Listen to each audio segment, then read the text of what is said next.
Welcome to the Know, I'm Ashley. I am John. DRM. Always a controversial topic. Copyright holders using it to protect things like movies and games from piracy as much as they can, while consumers generally consider it to be a pain in the ass. But it looks like DRM as we know it may be changing soon, and according to one privacy group, not necessarily in a good way. That's because the latest version of DRM for streaming video might be even less secure because it could be a crime for researchers to tinker with it. So researchers can't poke it to find the holes, but pirates, they care? Yeah, they don't care. They don't mind? As all of this is causing a huge split between content companies like Netflix versus consumer privacy advocates like the Electronic Frontier Foundation, who don't like where they see DRM going right now. Okay, so here's some background to this issue. The group that sets standards for the web, the World Wide Web Consortium, or W3C, recently released its recommendations on protecting the copyright of streaming video, which of course involves DRM,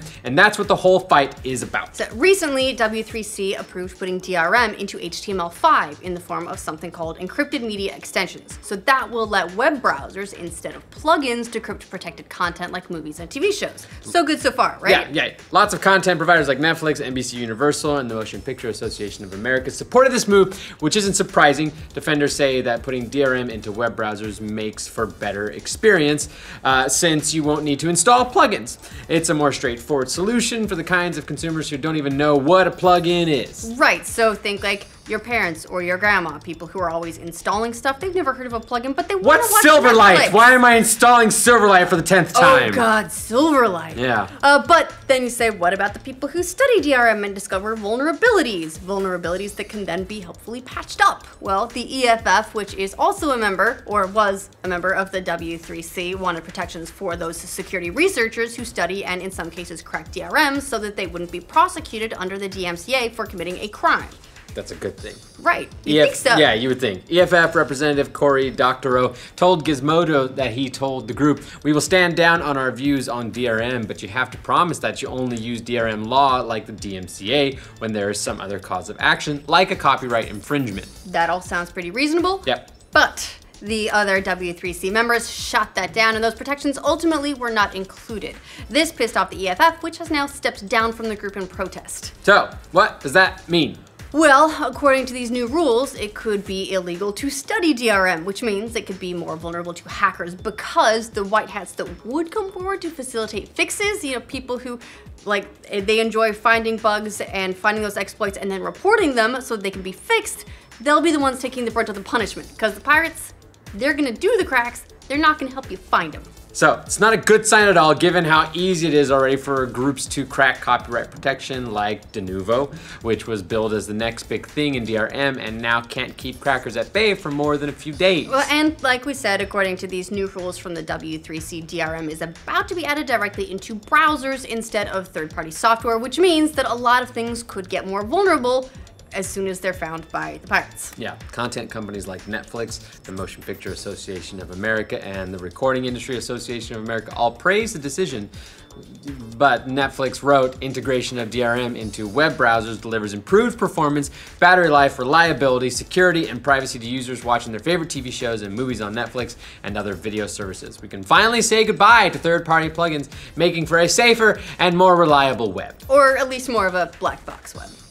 But the EFF feels like the big content companies are more or less enforcing their will on those who had objections to DRM in general. DRM opponents generally feel like there's no evidence that DRM helps prevent copyright infringement, that it's more of an inconvenience to legitimate customers than anything. It can also prevent users from doing things like accessing work that's in the public domain, backing up their purchases, using copyrighted materials for research. In a letter stepping down from the W3C, Dr. Rowe wrote, "Today, the W3C bequeaths a legally unauditable attack surface to browsers used by billions of people." Of course, gamers know all about the vulnerabilities of DRM. Denuvo, which we mentioned a little bit earlier, provides copyright protection for games, typically cracked within days of release now for big name games. And a lot of times, DRM in games is the pain mostly for legitimate customers. Yeah, recently Sega slapped Denuvo on Sonic Mania, which prevented it from being played offline.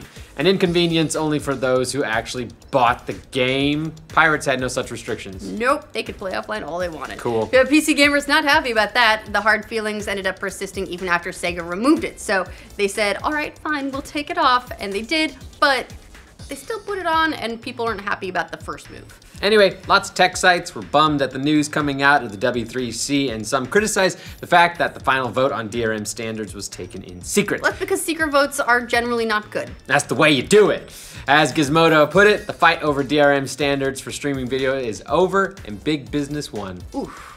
Dr. O further addressed the issue on Boing Boing, saying, "This is a bad day for the W3C. It's the day it publishes a standard designed to control rather than empower web users." The CEO of W3C, Jeff Jaff, addressed the controversy by saying, "I know from my conversations that many people are not satisfied with the result.